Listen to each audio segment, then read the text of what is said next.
الحمد لله وكفى والصلاة والسلام على سيد الرسل وخاتم الأنبياء. أما بعد فأعوذ بالله من شرور أنفسنا ومن سيئات أعمالنا. من يهده الله فلا مضل له ومن يضلل فلا هادي له.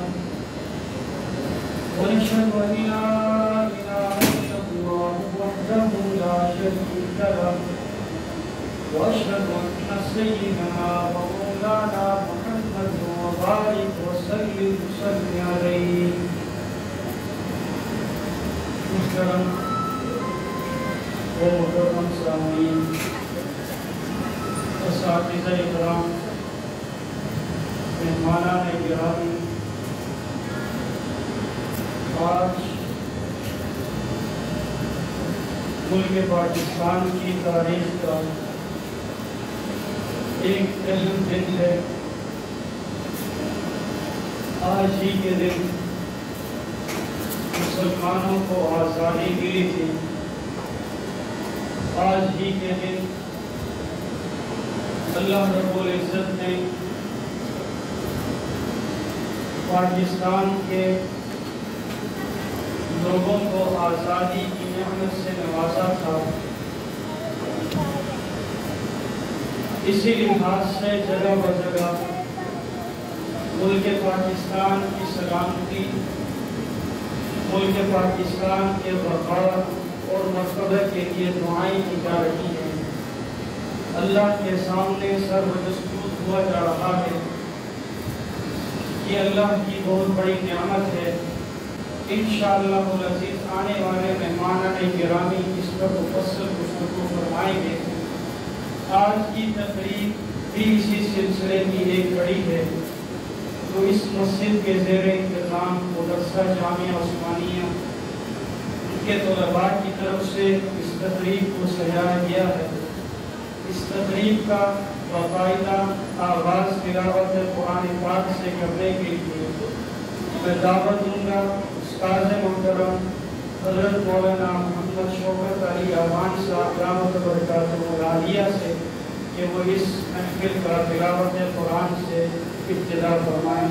استاد محترم حضرت مولانا محمد شوکت علی اعوان صاحب۔ من الشیطان الرجیم، بسم اللہ الرحمن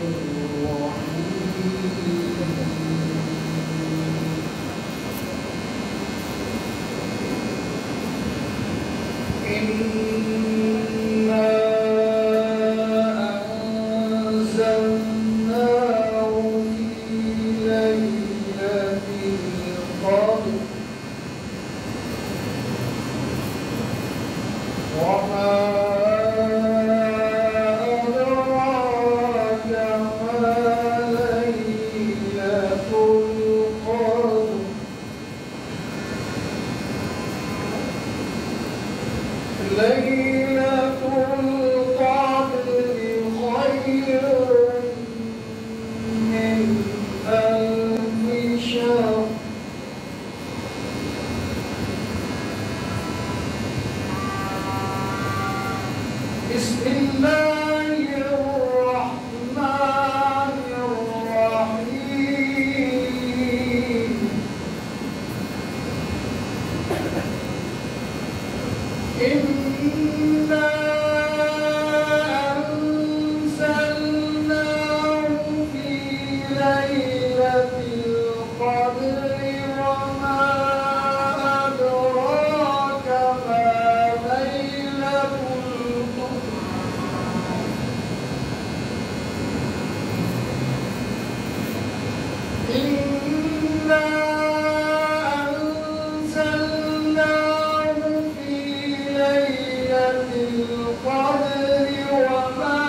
خير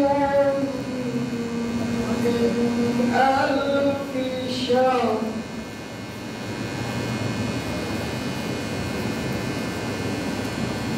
تنزل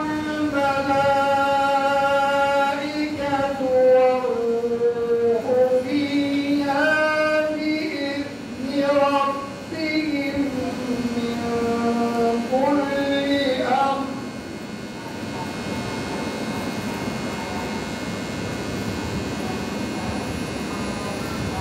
تنزل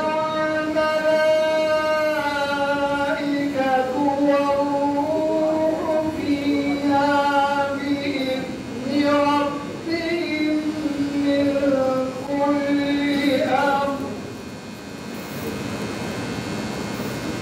سلام هي حتى مطلع الفجر